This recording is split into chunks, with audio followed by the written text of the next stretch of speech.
She was accused of trying to smuggle 20,000 euros in her knickers to a jihadi fighter. But despite being cleared, she was labelled a jihadi and criticised for betraying her religion. They're being told that I'm the smuggler that got away with it. And they made it seem as though I was trying to prove how Western and modern I was in order to secure my acquittal. Tonight we hear exclusively from Nawal Mossad. The 27-year-old former air hostess was acquitted of funding terrorism at a trial in August, but says the label has stuck. Being charged with terrorism is something that is very difficult to deal with because the world is against you. During the trial, there was a relentless focus on Ms Mossad's looks. Critics said it was more like a fashion parade. She even got into trouble for pimping her tag. Here's this girl, she's supposed to be a jihadist, and she, here she is wearing a skirt and a matching blazer jacket. And again, it just goes to show how ridiculous the whole claim was. Ms Mossad said labels such as jihadi led to her receiving sexist and Islamophobic threats online. But what hurt most was the reaction of some within her own Muslim community.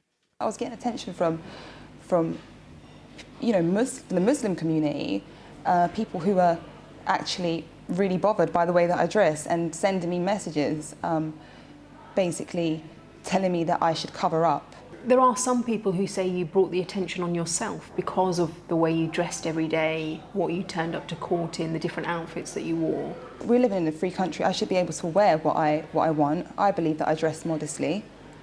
And I mean, to say that I brought this attention upon myself, well, that's just like saying somebody that got raped has asked for it.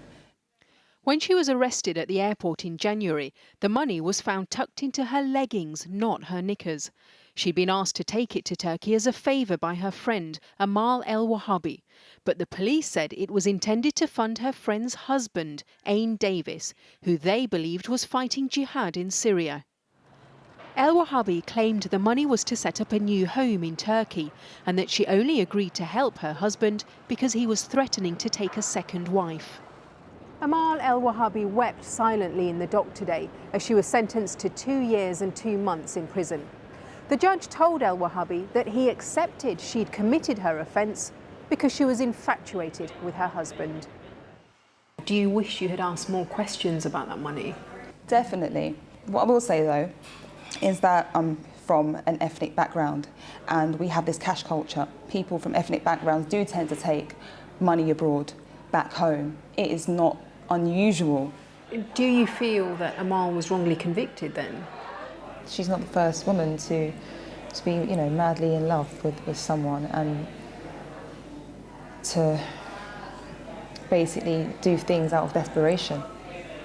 And so you've forgiven her? And so, well, I am a Muslim and it is Islamic to be forgiven.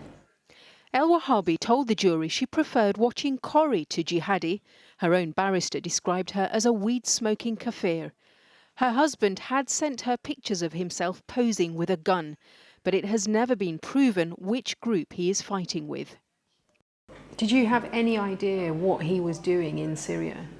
I didn't see any evidence that he was actually fighting for ISIS, And if it is the case that he is a terrorist, I'm pretty sure that he wouldn't describe himself as a terrorist because they just don't tend to, they see themselves as freedom fighters.